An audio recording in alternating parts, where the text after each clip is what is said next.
The Lord be with you.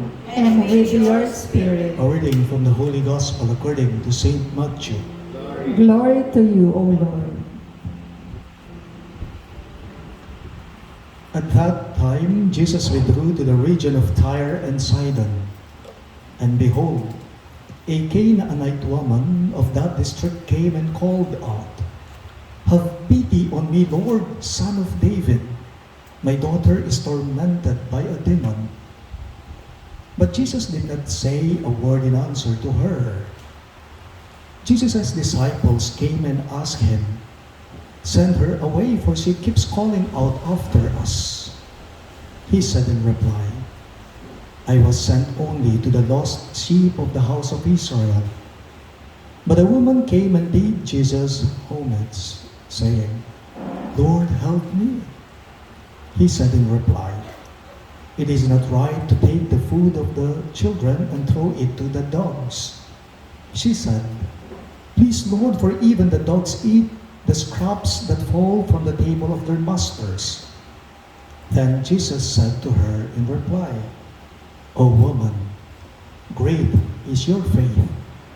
Let it be done for you as you wish." And the woman's daughter was healed from that hour. My dear friends, the good news of our salvation. Praise to you, Lord Jesus Christ.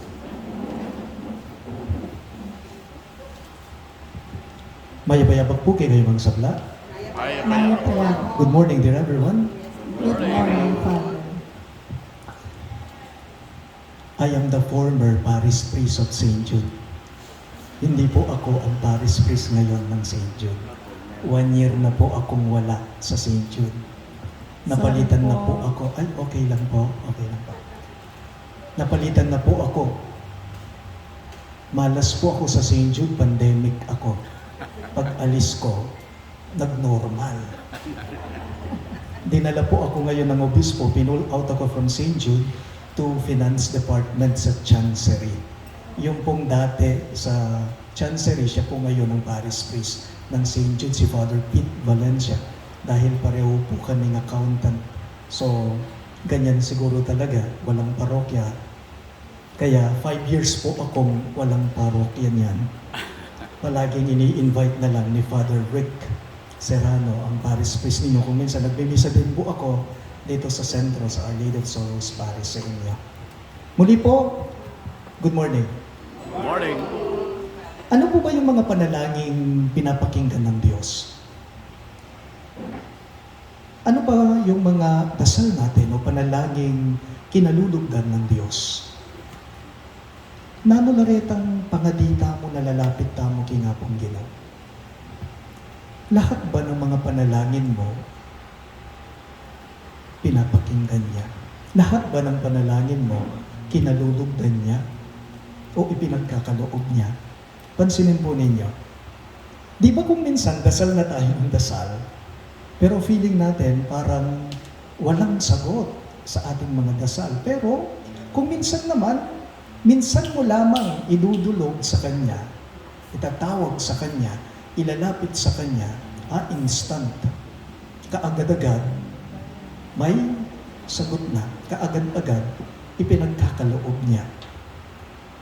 Ano ba ang magandang katangian o estilo po ng paglapit sa Diyos sa pagdarasal?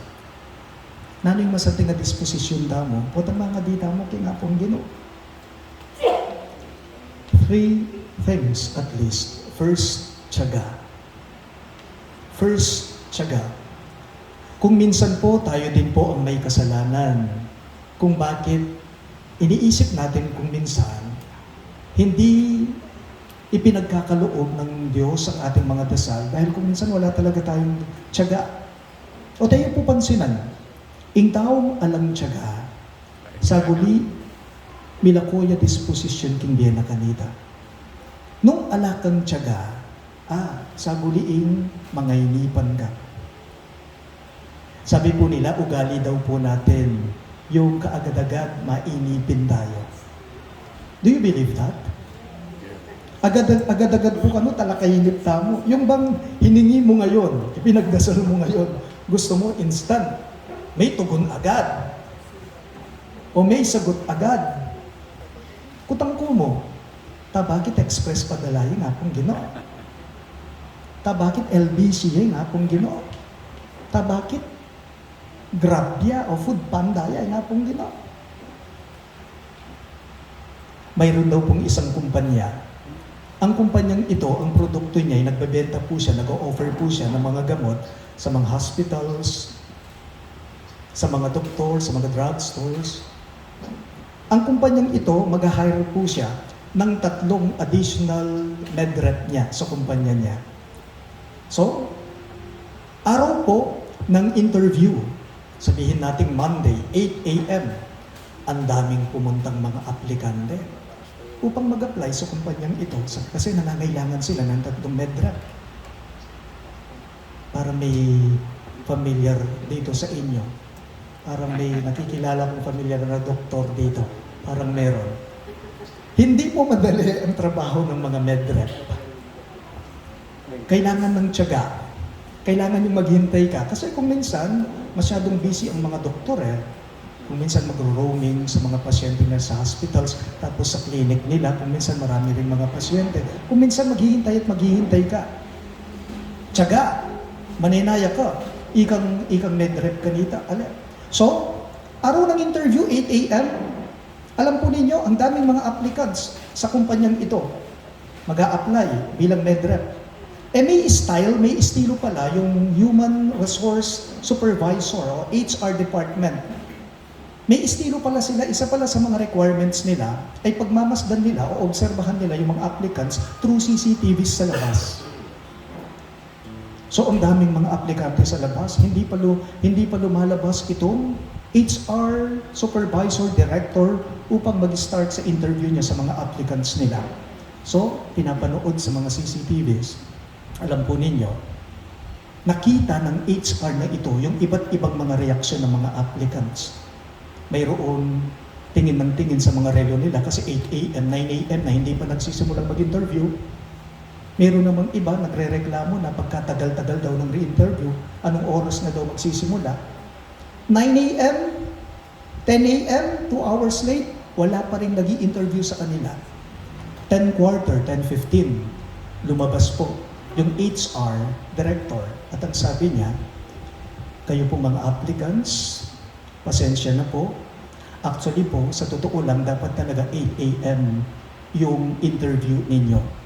Pero isa po kasi sa mga requirements namin sa kumpanyang ito, dahil medrep yung ina-applyan yung trabaho, inobserbahan po namin kayo sa loob po ng 2 oras yung mga reaksyon ninyo sa CCTV kung sino po sa inyo yung kayang magtiyaga, maghintay ng pagkatagal-tagal.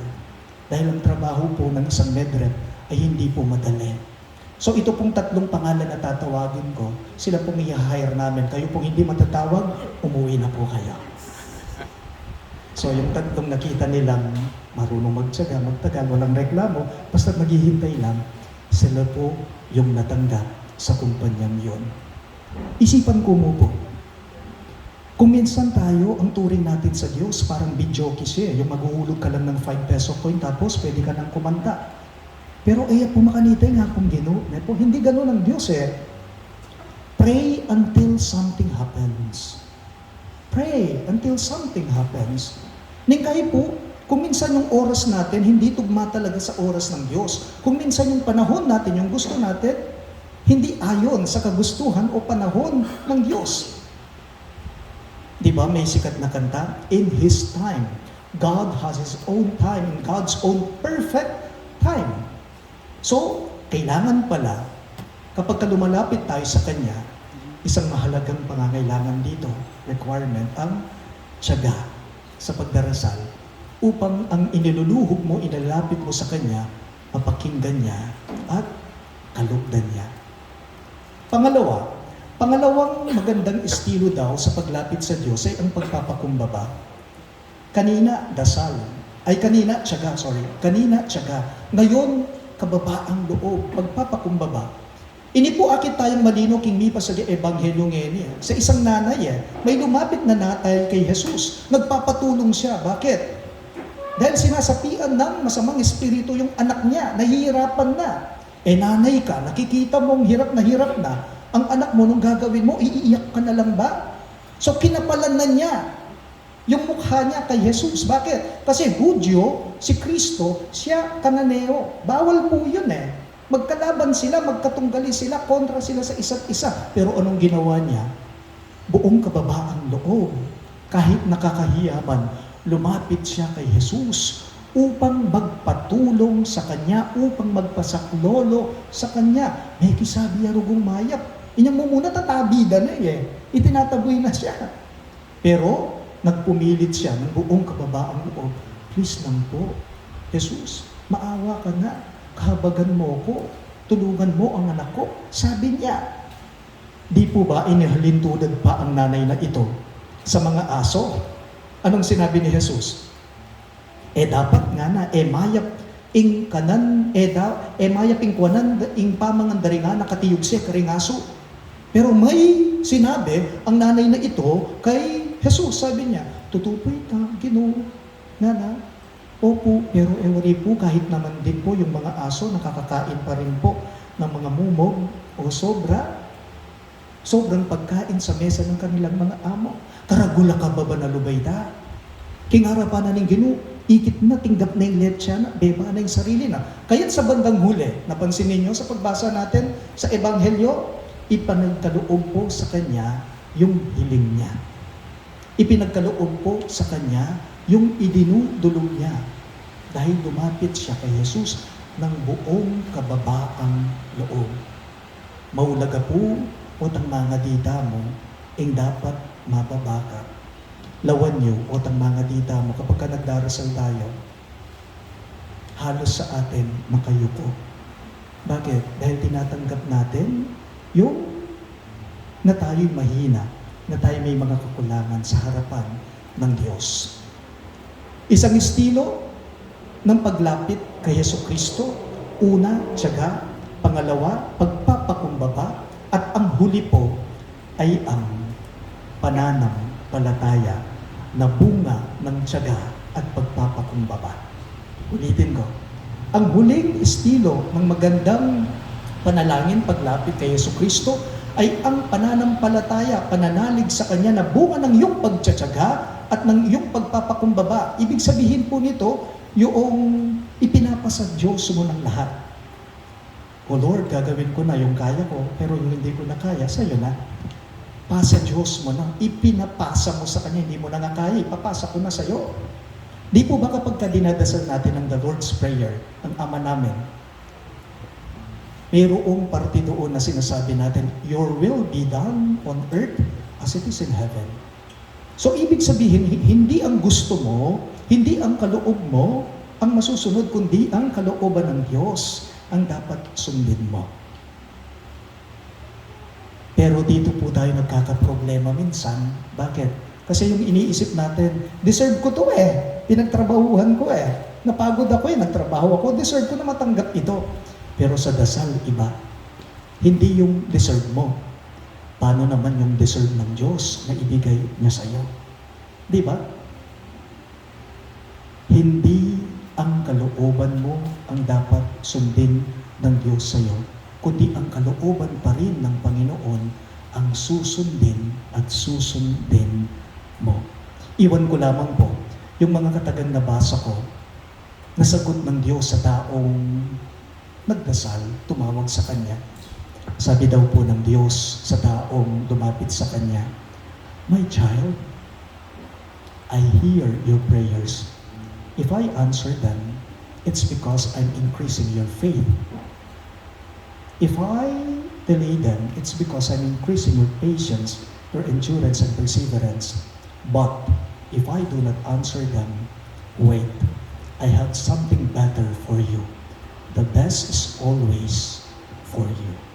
Sabi ng Diyos sa dumulog sa Kanya. Tatlong salita, bagay, ang iiwan ko sa inyo bilang pabaon sa Santa Misang ito. Sa paglapit sa Diyos, sa pagtawag sa Kanya, sa pagdulog sa Kanya, mahalaga po na dapat matyaga tayo.